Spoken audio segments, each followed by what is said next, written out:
Hey guys, this is John Hansen with That Video Game Blog, and this is my God of War review. Before we begin, be sure to leave a like, comment down below your thoughts on the game, and subscribe to see any of our future videos. As someone who had never played a God of War game before, I felt like I had a good idea of what to expect from what I had seen of God of War in the past. I came in expecting a lot of gory kills and over-the-top action and not much else. What I ended up getting, though, was that great action and kill sequences, but Santa Monica Studios also threw in a side of an interesting story and characters, and they hit me with the feels. Kratos has jumped from the Greek mythologies he was born in and has made a new, very promising future in Norse mythology going forward. The game begins with Kratos gathering wood to burn the body of his recently deceased wife Faye with the help from their son Atreus. Here at the beginning of the game, the story nails down the loss both characters are carrying. Atreus is more vocal and acts a lot like you would expect a child to, while Kratos holds it in, but you can tell from his face the pain he is facing. Facial expressions are one of the things I think the devs nailed down the best in this game. Every time something happens, the characters do not have to tell me what they are feeling. It seems like this is something that in 2018 you would see all the time, but I think that still too often we see blank expressions from our characters, and it makes their feelings harder for us to relate with. Whether it's anger, sadness, or any other emotion, the characters' faces in God of War tells you the whole story up front. Faye's final wish was for her ashes to be spread from the tallest point in the Nine Realms by her husband and son.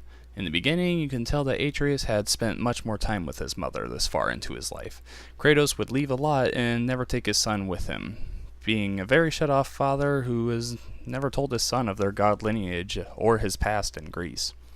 This adventure being Kratos and Atreus' first time together, you see them really start bonding. From Kratos being hesitant to show any emotion or support to Atreus at the beginning, to the two being a true father-son duo to be reckoned with at the end. This game focuses on the transformation of two truly interesting character arcs going off at the same time.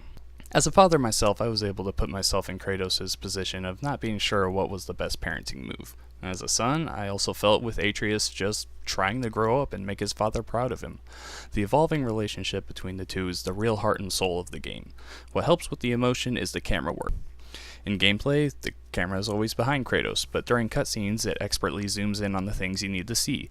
A character's emotion-filled face, something happening in the environment, or some other things. Combine that with a chorus that pitches in with the right tune at the perfect time, and this is a great cinematic experience on top of an excellent gameplay experience. While waiting for Faye's ashes to be ready to travel, Kratos decides it's time for some father and son hunting. During this tutorial, we get our first experience with my favorite weapon of the game, the Leviathan axe. Think of Thor's hammer, Mjolnir from the Marvel movies, but in axe form. Kratos can throw the axe, and no matter where it is thrown, a simple press of the button brings it flying back to him.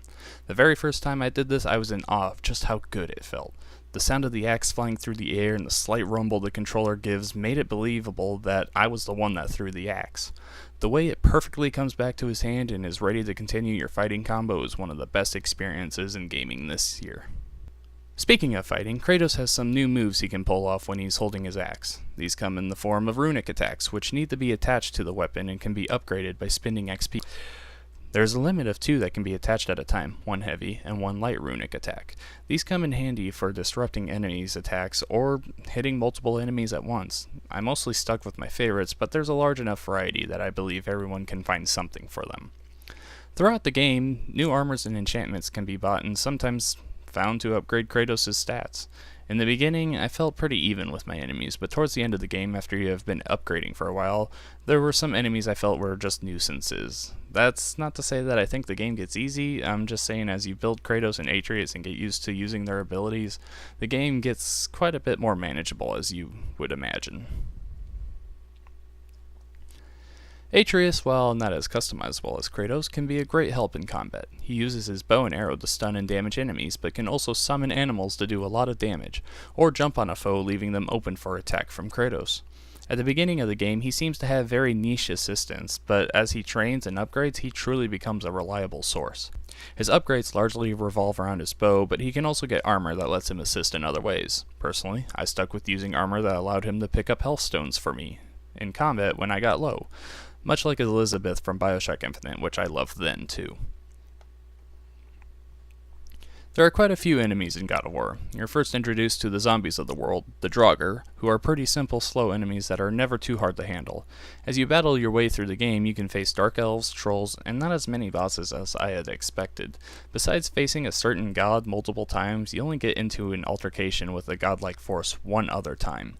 The rest of the bosses are mythical creatures that stand in your way. Of course, this makes sense because Kratos is not on his path of vengeance anymore against the gods, but I expected to be fighting many Norse gods throughout my journey.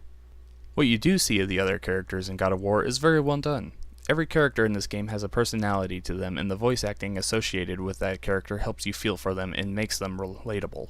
Two brothers that are opposite of each other so they don't get along? Been there. A man who just wants to feel anything? I could empathize with that.